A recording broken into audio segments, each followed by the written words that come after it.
Hi, Roger Griffiths here, publisher of The Hub. Welcome to this, our continuing election coverage. We're on day 18, past the halfway mark, and we got Amanda Galbraith, co-founder and partner at the Oyster Group, in the studio this morning. Amanda, great to have you here. Thanks for having me, Richard.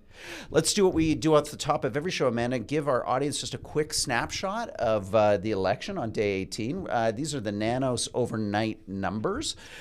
Some movement there. The Liberals down, Conservatives up, but still a wide gap. And look at the NDP, Amanda. Wow. Singh just can't seem to get off the mat in Nanos or really any of the other polls. Let's have a look at where the leaders are today. We've got Carney in Ontario with remarks going through Hamilton in the afternoon. Pierre Poilievre is also in Ontario in Milton. Big rally planned tonight at Waterloo's regional airport. And Singh is in Saskatoon with an Indigenous announcement later in the day. Busy day the last 24 hours in terms of policy. The Liberals out there with a big declarative statement of making Canada an energy superpower. Didn't Stephen Harper say that 10 years ago? Well, the line sounds good, so they're using it again. They're going to fast track. They're going to, have one approval process. We've heard this announcement now from both the Conservatives and the Liberals. Conservatives are continuing their kind of tough on crime message with promise to repeal some of the Liberal legislation and get tougher on bail and repeat offenders. The NDP, pharmacare has always been popular with the party. They're saying they're going to make it permanent, expand the formulary to just basically every drug you could possibly need. But hey, I don't think they're going to get elected to government anytime soon, so they can make as many promises as they'd like, Amanda, can't they? No, they absolutely can, yeah, for sure. Let's start with the NDP and just go around the horn here where you think the campaigns are at the midway mark, and if you were advising them, as you've got a lot of campaign experience, what would it be? So to begin with the NDP, these numbers are not good. This campaign seems at a hard time finding a pulse, and what do? You're at the halfway mark, you're Jagmeet Singh, nothing seems to be moving. I'd jump in a time machine, go back 6 months, and trigger an election campaign in the summer, he would have maybe gotten official opposition as opposed to whatever is happening now. That campaign to me is brutal. I think part of it is just, candidly, their leader, I think, he's just never really punched through. He continues to not do so. As many nice warm fuzzy sweaters they put him in and kind of roll him around the country. I do think if he wants to get some traction, they need to I think be more aggressive with their language. They need to kind of punch in a little bit to the discussion. If that means being more inflammatory, getting memed, that kind of stuff, just to get people to look at you, right? No one's even looking at them right now. Even when we do coverage on my radio show, it's like, oh yeah, we've got to remember to put the NDP. Oh yeah, those people. And when they're at 6%, right? I think the Canadians have taken a look and said this is not of interest to us. So I think some of this is the sins of the past, supporting the previous Trudeau government, propping them up. Allowing that government to take a lot of credit for the policy things they said they've done. But to me, also, the NDP just really need to do some soul searching. Are they the party of the workmen? Are they the party of, the downtown elite? That remains to be seen. But I think right now, blue collar workers, they've broadly really had their bedrock, have deserted them for other parties, in particular, I think the Conservative Party. So that's a real challenge for them. I think some soul searching. So the NDP, I honestly, I don't know, man. It's a rough shot. Yeah. I feel bad, and there's some smart people in there. No, I know, yeah, and they're usually really good campaigners. I mean, over multiple federal elections, the thing that people say about the NDP is the actual technical campaigning that they do is pretty strong because they have the whole labor movement. Correct. And a lot of these people are trained up in the labor movement, and we're just not seeing that this time. Yeah, and also just on the ground, right? They kind of seed people through the school board system in Ontario. They have a lot more of that grassroots sort of heft. And maybe we'll see. By and then, I'm sure what they're doing is focusing on a couple seats that they want to keep and save. I would say you're not even just in save the furniture moment. You're like, I can save one item from this house, and what am I picking? So that's where they're probably at. Well, let's talk about this guy next, Mark Carney. He is continuing to walk on water, Amanda. This is the kind of Jesus effect that has haloed this campaign really since the start. And the polls seem to show that the gap is not closing. And we saw the Coletto poll, Abacus, out this week, which was the one kind of outrider I think that a lot of Conservatives were hoping would continue to show a tightening race, that blew out too. Now, these Nanos overnight numbers, again, suggest tightening, but tightening from a very high, Liberal support regionally also in the Nanos polls in Ontario and Quebec. Yeah, I think if I'm the Liberal campaign, I continue to very carefully put him out in strategic ways. They're obviously gaining some traction, interestingly, in best to develop the country and push forward resources, which is wild to me because he's refused to repeal C-69, refused to adjust emissions caps, which the industry itself has said this is not going to allow us to kind of have a resource boom or really kind of have that Canadian-wide repatriation of that work that we need.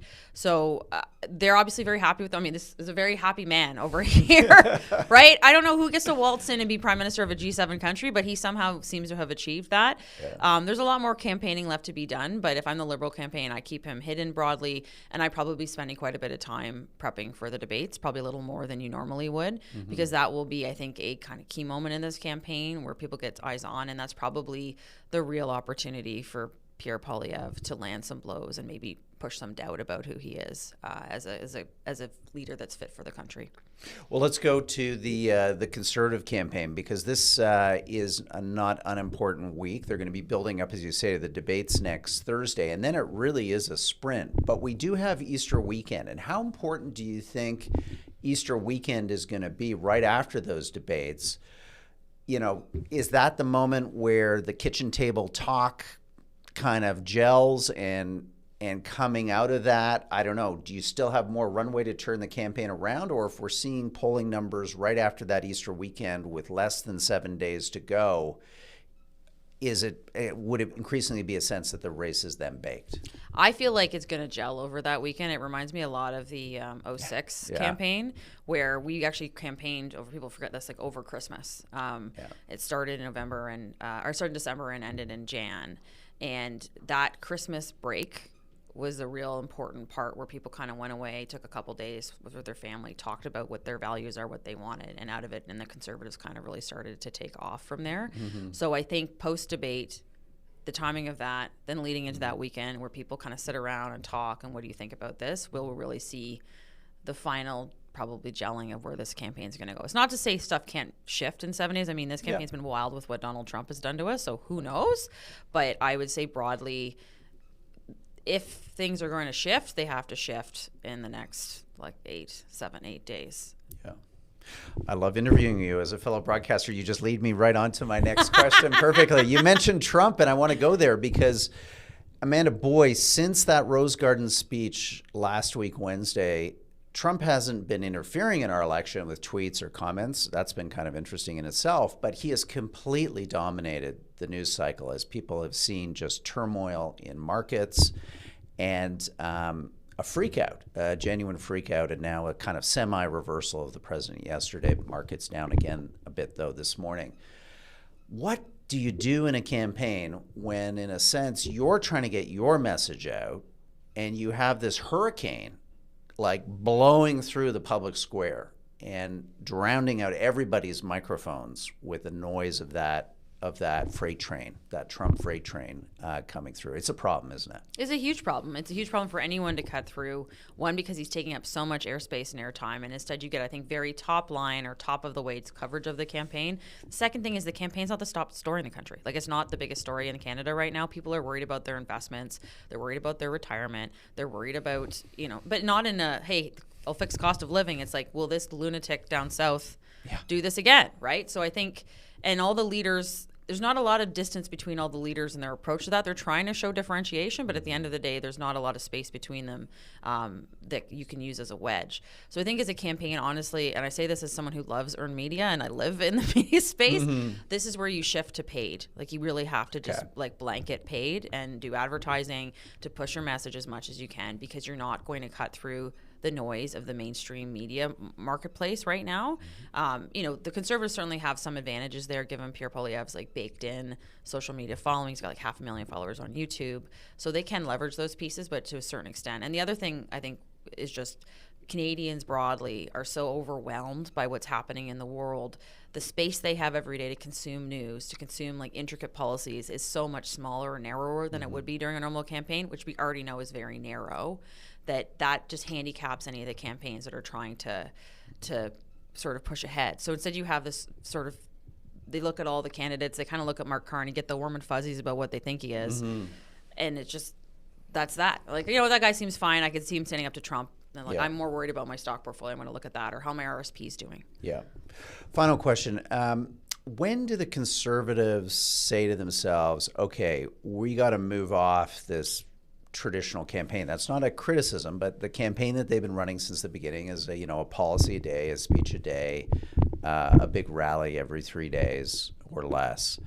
At what point do you start to look at the campaign and say, okay, that's it. We got to blow this thing up? And I guess in my view, if you were to blow it up, you might do a couple things. One, you might start attacking Trump directly. You might start thinking, maybe I'm not going to be the next prime minister, and maybe I shouldn't be as worried about what I'm going to say now and how that would affect me, because I got to win this thing, and go after Trump hard. Go after Carney if you're Pierre Poilievre harder. I've been interested in the extent to which Carney's considerable personal wealth, his kind of ultra uber elite kind of status, has not really featured as much in a kind of rhetorical argument or case that the Conservative leader is making against his principal opponent here. Are those the types of switches you would make in a campaign, and how long can you wait until you make them? I think if they're thinking of shifting how they're operating, and I will say it is a more traditional announcement every day, to your point, that rhythm that they've gotten into, which makes sense on campaigns, right? Because there's actual whole machinery, behind the scenes, 100 people plus, right? Like planes, trains, and automobiles, stuff's got to move. So they have all that stuff plotted out. But if you look at yourself and you say, this is not the campaign that's going to get us over the line, how do we shift ourselves? Certainly, I think a different policy every day in this news environment is challenging, because it's just not penetrating. People are not remembering. And I think that's a tough thing that all modern campaigns seem to be struggling with a little bit, is that, we have our big policy platform. Nobody reads policy platforms. Like, I'm sure you read them, and I read them sometimes, but most people don't. No. I also think I love the idea of, I know they shouldn't talk about Donald Trump all the time. I think that is a bad pivot, but more aggressively attacking him, sounding angrier at him than he. You're destroying your Canadians' retirement portfolios. Yeah. Like lean into the fact that he's the chaos monkey. Yeah, for sure. I think you need to sound. I think Canadians want any leader to sound angrier at Donald Trump than they do at your other political opponents. Right. That's to me sort of like a baked-in assumption. And I think that shift makes sense if you now make the calculus that I say that's a government problem, not a campaign problem. So if we piss the guy off, like, that's fine. I'll deal with it if I get the job, and if I don't get the job, then so I think that is an important shift. And then the more aggressive use of attack dogs, whether that is secondary folks, such as, like a Melissa Lanceman or some other folks. I think you saw Andrew Scheer up yesterday. The other thing they could do too is speak to the team, right? Which we saw Doug Ford do in 2018. Is it was, people were interested in him as premier, but concerned, can we trust him? Sure. So instead we had this, I remember the photo op, it was like a round table, and it was Carolyn Mulroney to his left, and Christine Elliott was there. Right. And it was all these sort of more establishment. And I think he's got that bench depth, if they chose to say, hey, you're not just electing, yes, you're electing me, but you're also electing this team, right, who are, I think, representative of Canadians, who are women, who will appeal to you, and who will do the right thing for the country. Interesting. Okay, well, we'll keep an eye out, because that might suggest, again, that a shift is underway, but maybe we got to wait until after the debates. Is that when you think those types of decisions? But again, if you wait till after the debates, I do it. If you're going to do it, I'd do it now. I wouldn't wait. Like, I think you've got to start trying different things. And I'm sure, they have access to much more sophisticated data than any of us do. I'm sure they're thinking about those things right now. What's in the realm of possibility? But if you're going to shift, you should do it now. Okay. Amanda, stay right there, because we're going to get our next guest on air. We're going back to Calgary, where we're getting lots of POVs on this election. It has big national unity consequences. So I'm going to see if Rick Bell from the Calgary Herald, a storied journalist, is able to join us on the program. There he is. Hey, Rick, how are you? Can you hear me? I can hear you. So Wow, I'm not used to this technology, so you're it's doing a you great know. job, Rick. We appreciate it, and it's such a pleasure to talk to someone who has spent decades in media. Yeah, and Rick, when you think about this election and how people in Calgary and Alberta are considering these polls, which can always change, but right now seem to suggest a higher chance, a higher likelihood of not only a Liberal government in Ottawa, possibly a Liberal majority. How does that strike Calgarians? Well, I can't speak for all Calgarians, but it strikes a lot of them with a combination of fear and loathing, and really wonder about what is it exactly the rest of the country doesn't get about the concerns of Alberta. Because I've received more hate mail in the last 3 months, 95% of it from Ontario, for people who clearly do not understand what the issues are in Alberta. I feel like I'm like in some unknown tribe out here, and it's national. I'm like I'm being interviewed by National Geographic. What are the weird customs in Alberta? And it's really not that hard to understand what people want.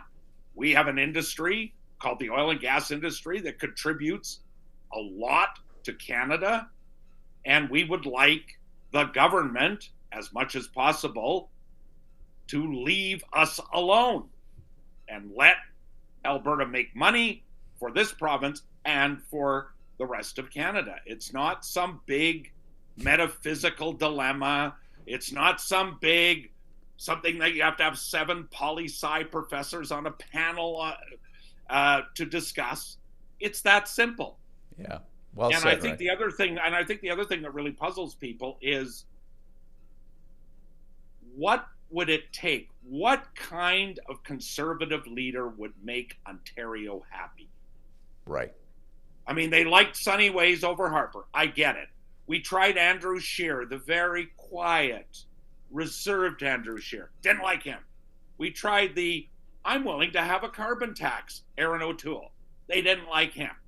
Polyev, oh, he's too edgy. And then people say, well, maybe if Trudeau hadn't resigned, maybe if there wasn't a Trump, maybe this, maybe that. You know what it reminds me of? When I was in university, I was trying to go out with this young woman. And I was getting all the dodges. And finally, I just said to her, just please tell me, what does it take? What would you like me to do?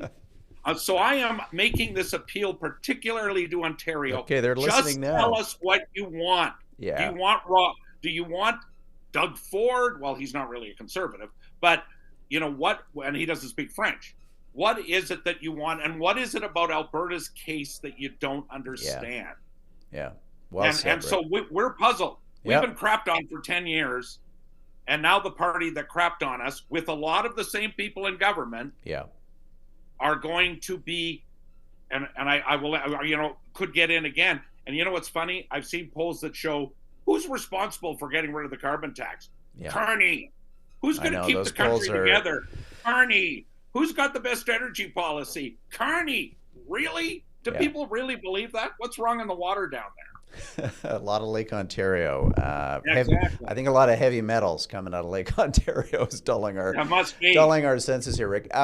Let's add some fuel to the fire because, again, Sure. I think we got to impress on viewers and listeners. Rick is like how decades in this business. He's the most widely read columnist in Alberta. His columns generate hundreds of thousands of page views each and every time he's writing. So he is an influential voice in Alberta and one that is followed carefully. So when he says things, if you're listening to this, and we know our folks here often in the chat from Ontario don't like these messages out of Alberta, but you got to understand here, Rick is an authentic voice that we want you to try to open your minds to. So Rick, talk to us about this, the separation threat that could emerge post-election if there is a Liberal government, and even maybe more so if it was a large Liberal majority. I think there's a tendency here out east just to kind of either write this off as a scenario or get so angry about it that maybe they're not hearing the reasons, some of the rationale here about why this could be more than just a chance, maybe the odds-on likely outcome of the months and after a federal election. Well, the majority of Albertans want to be part of Canada, want to be part of, now the phrase we use, Team Canada. That's no different than in any other province. But they want to be heard. They want to have a voice. Alberta is the biggest net contributor to Confederation, but we're not treated that way. I would pose to, the first thing I would say is, I would pose to the people in Ontario, if you had politicians year after year after year disparage Ontario, say that Ontario's industries are dirty, or Ontario's industries have to be more regulated because you're a threat to humanity. And time and again, you've asked, everybody demonizes Danielle Smith. I criticized her for being too nice. She would always say, Jonathan Wilkinson, he'll come through for us. Dominic LeBlanc, he'll come through for us. Even Justin Trudeau, I'll talk to him. He'll come through. So people here are always asking, please at least listen and listen to our concerns. So what happens when your concerns aren't listened to? Well, that's when people start getting frustrated.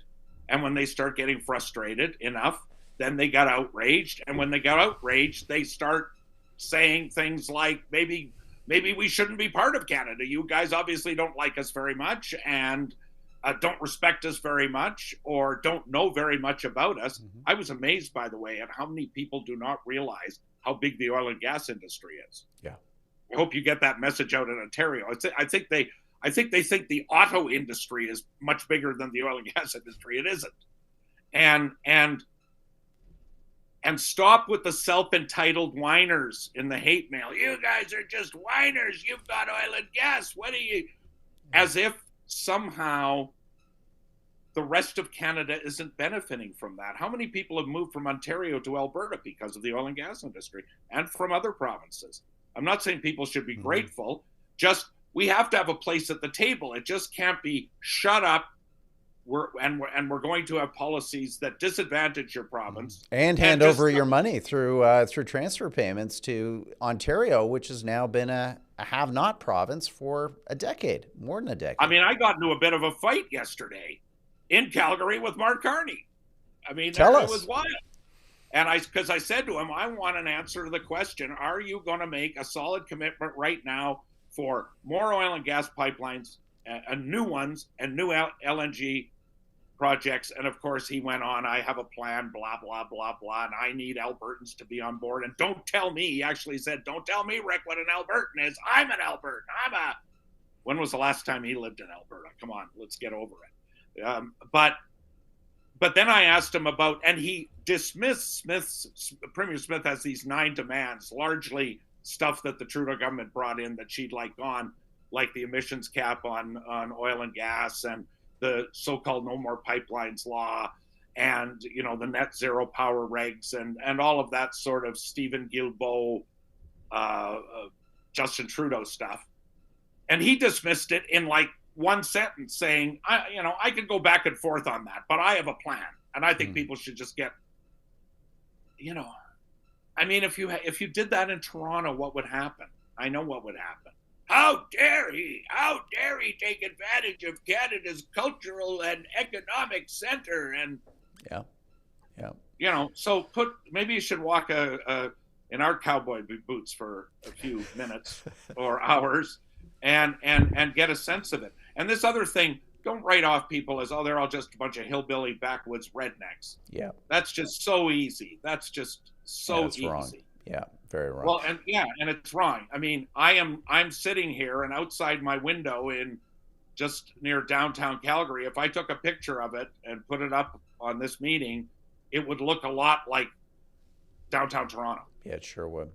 Well, Rick, thank you so much. We want to do more of this with you. And again, I That's it? I can't That's say, yeah, wait, it's a half-hour show. We got a bunch of guests we got to pack in here, but that's why we got to have you back so we can get a bit more of the Bell Express from Calgary for our Eastern listeners and viewers here, probably having heart attacks and brain aneurysms as we talk. Can I just invite them all out for the Stampede in July, including yourselves? Do a show out here in Calgary during the Stampede. Let's do it, Rick. I'll have a beer for you at the Stampede, 100%. Thank you for coming on the show, and really appreciated Rick Bell. And again, got to say to those of you, who, like we all do, consume regional media, Rick's a big deal in Calgary, and he's been writing for over 3 decades. As a journalist and a columnist. I'm going to see with my helpful production staff here, Sean Spear, editor-at-large, co-founder of The Hub, is ready to join us. He is not at the desk today because he's in Ottawa at the Strong and Free Conference. Sean, look at this. We're doing a remote, buddy. This is like major network stuff. We don't have the $1.3 billion subsidy, but we got you on remote in the conference hall.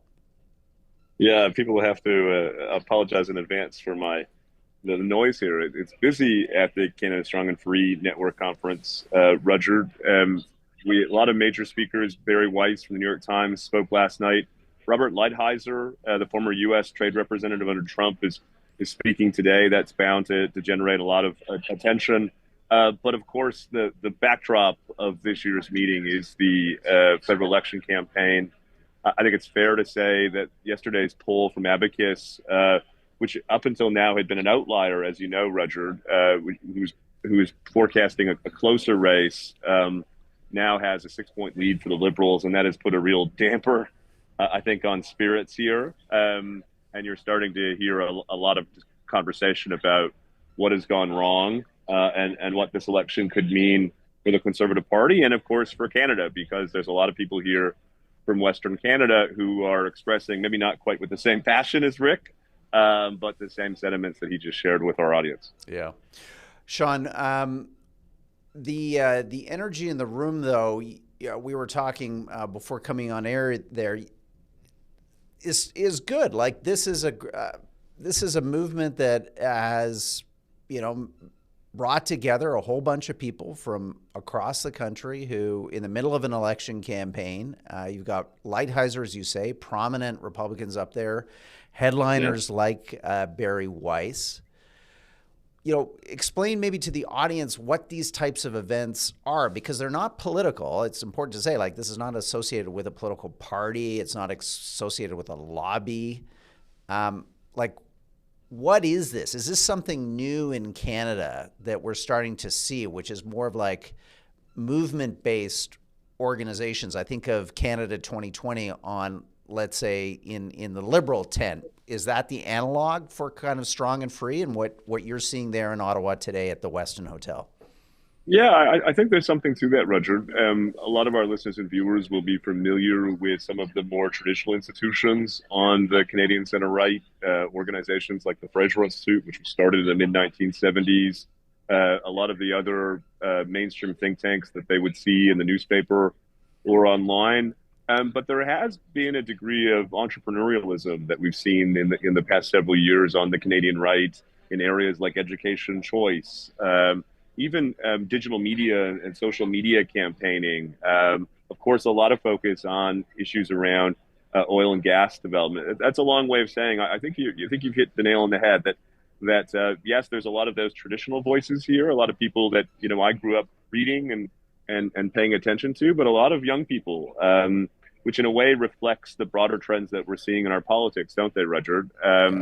There's something about the current moment, which is creating an appetite amongst young people, particularly young men, for conservative ideas. Part of it, of course, is something we've talked a lot about at the Hub, the notion of a lost decade, the extent to which the economy has really performed poorly for young people. But I think that's a necessary but insufficient explanation. I think that there's something kind of countercultural right now, Rudyard, about being a young conservative. Remember, these are the people who have been exposed to the excesses of identity politics or wokeism or whatever one describes it on campus.